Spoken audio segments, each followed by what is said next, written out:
नमस्कार दोस्तों, एक बार फिर हाजिर हैं आपके सामने हम गीता के पहले अध्याय का श्लोक नंबर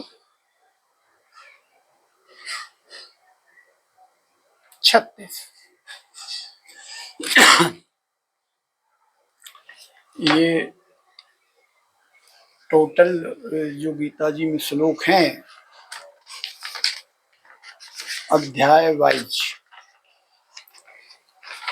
तो जो गीता जी का पहला अध्याय है उसमें 47 श्लोक है और जो दूसरा अध्याय है उसमें 72 यानी कि 72 श्लोक हैं।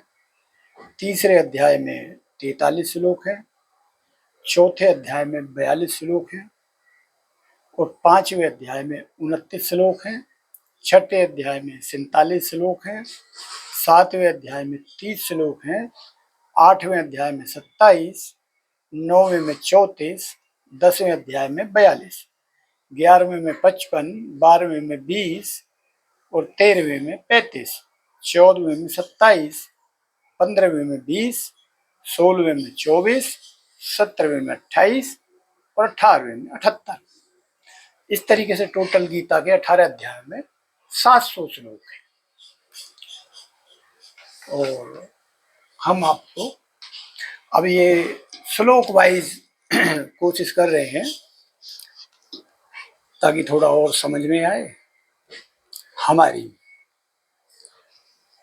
और इस बहाने साथ साथ आपको भी सुनाते रहते हैं। जैसा भी अभी हमारी प्रैक्टिस है और जैसे भी हमसे पढ़ा जाता है वो आपके सामने। तो श्लोक नंबर 36।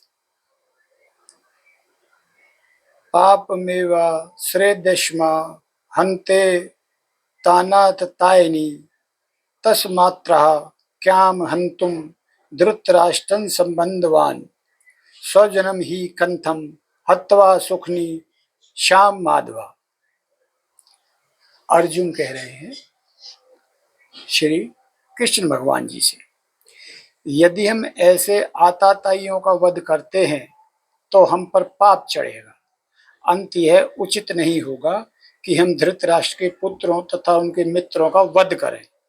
हे लक्ष्मीपति कृष्णा, इससे हमें क्या लाभ होगा और अपने ही कुटुंबियों को मारकर हम किस प्रकार सुखी हो सकते हैं। तो देखिए, पाप और पुण्य की बात है। किसी की हत्या करना पाप है, लेकिन हत्या किसकी, ये सोचने की बात है। वैदिक आदेश अनुसार आताताई 6 प्रकार के होते हैं। विष देने वाला, घर में अग्नि लगाने वाला, घातक हथियार से आक्रमण करने वाला, धन लूटने वाला, दूसरे की भूमि हड़पने वाला तथा पराई स्त्री का अपहरण करने वाला। ऐसे आताताइयों का तुरंत वध कर देना चाहिए, क्योंकि इनके वध से कोई पाप नहीं लगता है। तो विष देने वाला, घर में आग लगाने वाला, घातक हथियार से आक्रमण करने वाला, धन लूटने वाला, दूसरे की भूमि हड़पने वाला तथा पराई स्त्री का अपहरण करने वाला, ऐसे आताताइयों का तुरंत वध कर देना चाहिए, क्योंकि इनके वध से कोई पाप नहीं लगता। आताताइयों के इस तरह वध करना किसी सामान्य व्यक्ति को शोभा दे सकता है, किंतु अर्जुन कोई सामान्य व्यक्ति नहीं है, वह स्वभाव से साधु है। अंत वह उनके साथ साधुवत व्यवहार करना चाहता था, किंतु इस प्रकार का व्यवहार क्षत्रिय के लिए उपयुक्त नहीं है। यद्यपि राज्य के प्रशासन के लिए उत्तरदायी व्यक्ति को साधु प्रकृति का होना चाहिए, किंतु उसे कायर नहीं होना चाहिए। उदाहरणार्थ, भगवान राम इतने साधु थे कि आज भी लोग उन्हें उनके राम राज्य में रहना चाहते हैं, किंतु उन्होंने कभी कायरता प्रदर्शित नहीं की। रावण आताताई था, क्योंकि वह राम की पत्नी सीता का अपहरण करके ले गया था, किंतु राम ने उसे ऐसा पाठ पढ़ाया जो विश्व इतिहास में बेजोड़ है। अर्जुन के प्रसंग में विशिष्ट प्रकार के आताताइयों से भेंट होती है। ये उसके निजी पितामह, आचार्य, मित्र, पुत्र, पौत्र इत्यादि। इसलिए अर्जुन ने विचार किया कि उनके प्रति वह सामान्य आताताइयों जैसा कटु व्यवहार न करे। इसके अतिरिक्त साधु पुरुषों को तो क्षमा करने की सलाह दी जाती है। साधु पुरुषों के लिए ऐसे आदेश किसी राजनीतिक आपातकाल से अधिक महत्व रखते हैं।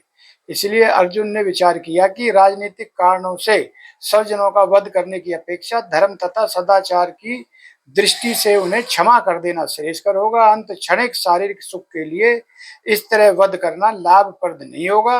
अंत सब राज्य तथा उससे प्राप्त सुख स्थायी नहीं है, तो फिर अपने स्वजनों को मारकर वह अपने ही जीवन तथा शाश्वत मुक्ति को संकट में क्यों डाले। अर्जुन द्वारा कृष्ण को माधव अथवा लक्ष्मीपति के रूप में संबोधित करना भी सार्थक है। वह लक्ष्मीपति कृष्णा को यह बताना चाह रहा था कि वे उसे ऐसा काम करने के लिए प्रेरित न करें जिससे अनिष्ट हो, किंतु कृष्ण भी किसी का अनिष्ट नहीं चाहते, भक्तों का तो कदापि नहीं। पाप और पुण्य का फर्क है। पाप क्या है, पुण्य क्या है। आताताइयों को मारना पाप नहीं है, बिल्कुल भी। ये 6 तरीके के लोग बताए हैं जिनका वध करना कोई पाप नहीं।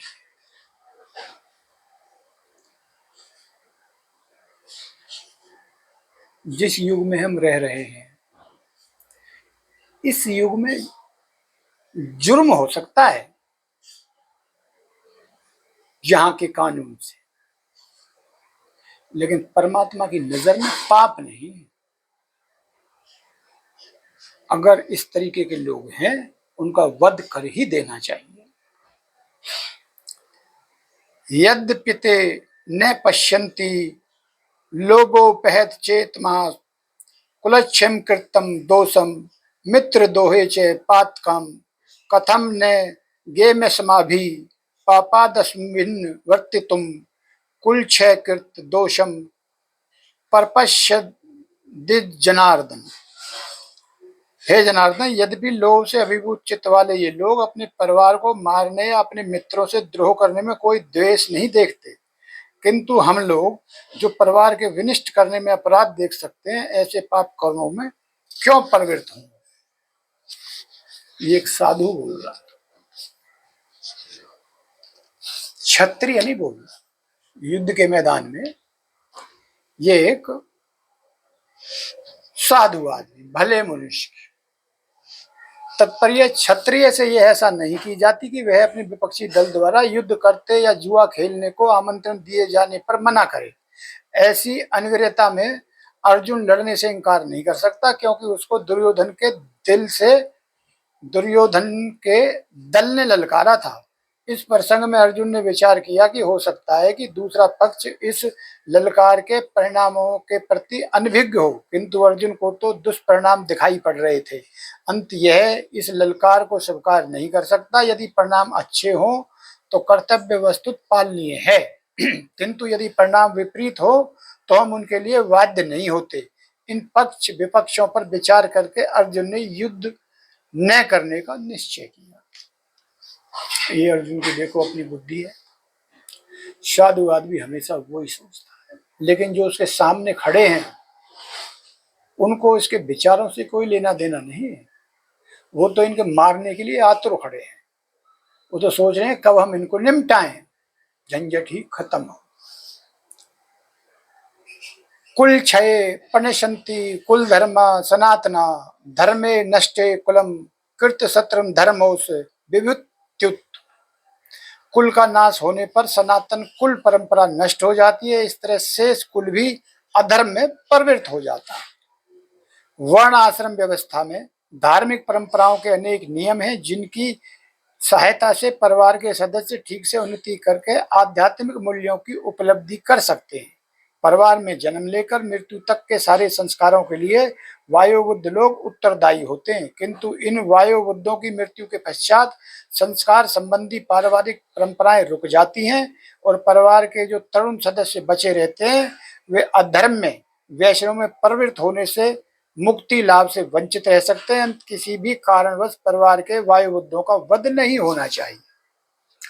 अर्जुन कह रहे हैं ये सारे लोग यदि युद्ध में मारे गए, पीछे छोटे छोटे बच्चे बचेंगे जिनको धर्म के बारे में कोई जानकारी नहीं। कौन देगा उनको धर्म के बारे में जानकारी? क्या करना है, क्या गृहस्थी के पालन है? ऐसा समझो पितरों को जो है ना, कौन खाना खिलाएगा जब पितरों के दिन आते हैं? अधर्मा विभत्वात् कृष्णा प्रदूषंती कुल स्त्री है, स्त्रियुष दुष्यासु वर्षणे जायते वर्ण संकर। भगवान कह रहे हैं, अर्जुन कह रहे हैं भगवान से कि हे भगवान, जब ये सारे लोग युद्ध में मारे जाएंगे तो घर में, परिवार में इनकी स्त्रियां ही बचेंगी, और वो स्त्रियां फिर व्यभिचार में चली जाएंगी, उनसे फिर वर्ण संकर संतानें पैदा होंगी जो अपने तो रहेंगे नहीं, और वर्ण संकर संतान कभी भी कुल का उद्धार नहीं कर सकती। उसके दिमाग और ही तरीके के हो। वर्ण संकर यदि घर में हो तो वो दुख ही देता है। शंकरो नरके कुल घानाम कुलस्य च पतंती पित्रो होशमा लुप्त पिंडोद क्रिया। अवांछित संतानों की वृद्धि से निश्चय ही परिवार के लिए तथा पारिवारिक परंपरा को विनिष्ट करने वाले के लिए नरकीय जीवन उत्पन्न होता है।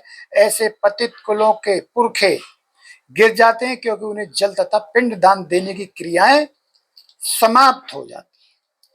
सकाम कर्म के विधि विधानों के अनुसार कुल के पितरों को समय समय पर जल तथा पिंड दान दिया जाना चाहिए। यह दान विष्णु पूजा द्वारा किया जाता है क्योंकि विष्णु को अर्पित भोजन के उच्चिष्ट भाग के खाने से सारे पाप कर्मों से उद्धार हो जाता है। कभी कभी पितृगण विविध प्रकार के पाप कर्मों से ग्रस्त हो सकते हैं और कभी कभी उनमें से कुछ तो स्थूल शरीर प्राप्त न हो सकने के कारण उन्हें प्रेत के रूप में सूक्ष्म शरीर धारण करने के लिए बाध्य होना पड़ता है।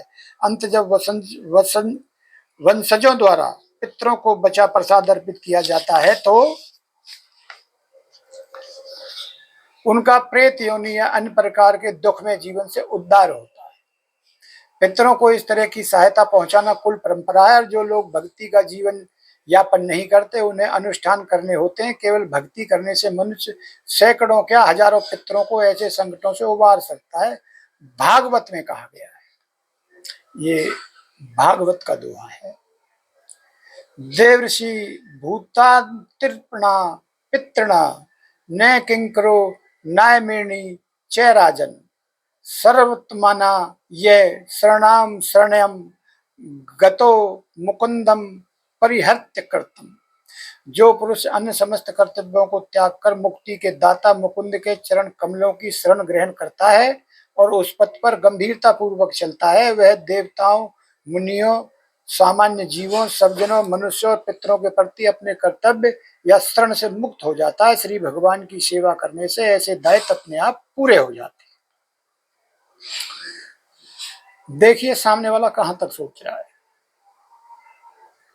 आप कोई भी जिंदगी में गलत कदम उठाने जाएं तो एक पल ठिठकें, फिर एक पल सोचें। वो एक पल ठिठकना, एक पल सोचना आपको उस गलत कदम पे जाने से रोक देगा। ये सत्य बात है। दो शर्ते कुल घनाम वर्ण संक्रांत करके उत्सघनते जाति धर्मा कुल धर्माश्च शाश्वता। जो लोग कुल परंपरा को विनिष्ट करते हैं, इस तरह अवांछित संतानों को जन्म देते हैं, उनके दुष्कर्मों से समस्त प्रकार की सामुदायिक योजनाएं तथा पारिवारिक कल्याण कार्य विनिष्ट हो जाते हैं। उत्सन्न कुल धर्मणाम मनुष्याणाम जनार्दन नरके नियंतम वासो भक्त्युनुश्रुश्रम। हे प्रजापालक कृष्ण, मैंने गुरु परंपरा से सुना है कि जो लोग कुल धर्म का विनाश करते हैं वे सदैव नरक में वास करते हैं। अहो बत महातापम कृतुम व्यवसहिता वयम यद्राज्य सुख लोभ लोभ बेन हंतुम स्वजन मुद्दता। ओह, कितने आश्चर्य की बात है कि हम सब जघन्य पाप कर्म करने के लिए उगत हो रहे हैं।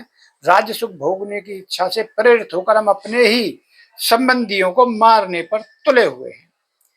यदि माम प्रतिकारम शस्त्रम शस्त्रणायण धृतराष्ट्रं रणे हन्युस्तम क्षेमंत्रम भवेत। क्या बोल रहे हैं? यदि शस्त्रधारी धृतराष्ट्र के पुत्र मुझ निहत्थे तथा रणभूमि में प्रतिरोध न करने वालों को मारे तो यह मेरे लिए श्रेयस्कर होगा। कहाँ पहुंच गए अर्जुन? क्षत्रियों के युद्ध नियमों के अनुसार ऐसी प्रथा है कि निहत्थे तथा बेमुख शत्रु पर आक्रमण न किया जाए, किंतु अर्जुन ने निश्चय किया कि शत्रु भले ही इस विषय अवस्था में उस पर आक्रमण कर दे किंतु वह युद्ध नहीं करेगा। उसने इस पर विचार नहीं किया कि दूसरा दल युद्ध के लिए कितना उद्यत है।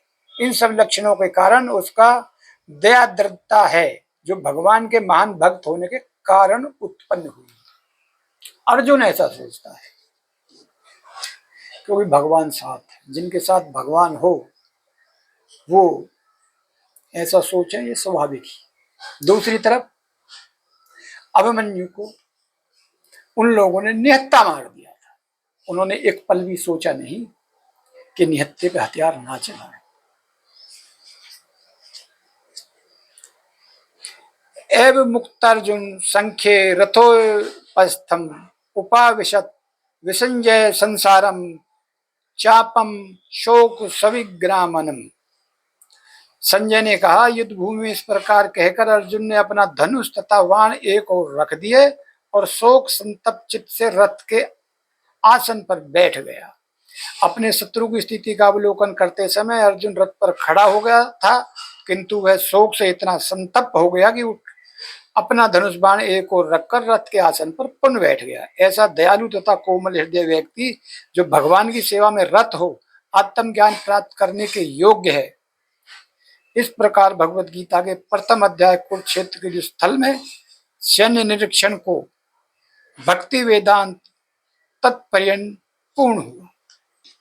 अध्याय 1 समाप्त हो गया और श्लोक थे 46।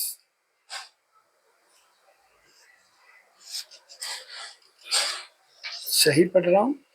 हाँ जी। और अब अध्याय 2 इसके बाद शुरू होगा। तो कुल मिला के पहले अध्याय में क्या है ऐसा जो हमें सीखना चाहिए। देखिए, वो तो युद्ध का मैदान था, युद्ध तय था, और जहां भगवान मौजूद हो और जिस प्रयोजन से वो हो रहा था, धरती पे बड़े हुए पाप को बुद्धिजीवी लोग भी पापियों के सामने नतमस्तक हो गए थे। उन्होंने राजधर्म को ही स्वधर्म मान लिया था। अपना धर्म राजधर्म, पाप पुण्य कुछ नहीं, होता है तो होने। आंखें बंद कर ली थी तो युद्ध जरूरी हो गया था। और भगवान तो भगवान, पहले राम अवतार लिया रावण के लिए। आज दशहरा है, हर साल हम रावण को जलाते हैं क्योंकि राम ने विजय प्राप्त की। लेकिन ये प्रतीक बुराई का प्रतीक है, वो रावण नहीं है। रावण तो महाज्ञानी आदमी था, लेकिन उसके अंदर जो बुराइयां पनपी थी, रावणीय गुण, उन गुणों का नाश हर साल उस पुतले के रूप में, रावण दहन के रूप में किया जाता है। लेकिन हम जो है ना, अपने अंदर उसमें से एक भी गुण को हटाना नहीं चाहते। उसके 10 सर 10 अवगुण, और हमारा एक सर, इसी में 10 अवगुण। हमें एक भी कम नहीं करना। रावण हर साल जलाना है, सदियों से जलता आ रहा है। और इंसान का एक सर है, उसमें 10 अवगुण मौजूद हैं, एक भी कम नहीं हुआ। कीजिए कम। ये पुतला तो यूं ही जलता रहेगा, और एक दिन ये पुतला भी जल ही जाना है उन 10 अवगुणों के साथ। वो 10 अवगुण आपको कहाँ ले जाएंगे, किस जन्म में ले जाएंगे। फिर ये पुतला जो है ना, 2 पैरों की जगह 4 पे चलेगा, या पेट के बल चलेगा, या पंखों के बल चलेगा, हरी इच्छा। और इस पुतले को खाक होने से पहले अगर उसमें से कुछ निकाल दें 10 में से, तो कुछ तो भला हो ही जाएगा। जय श्री राम।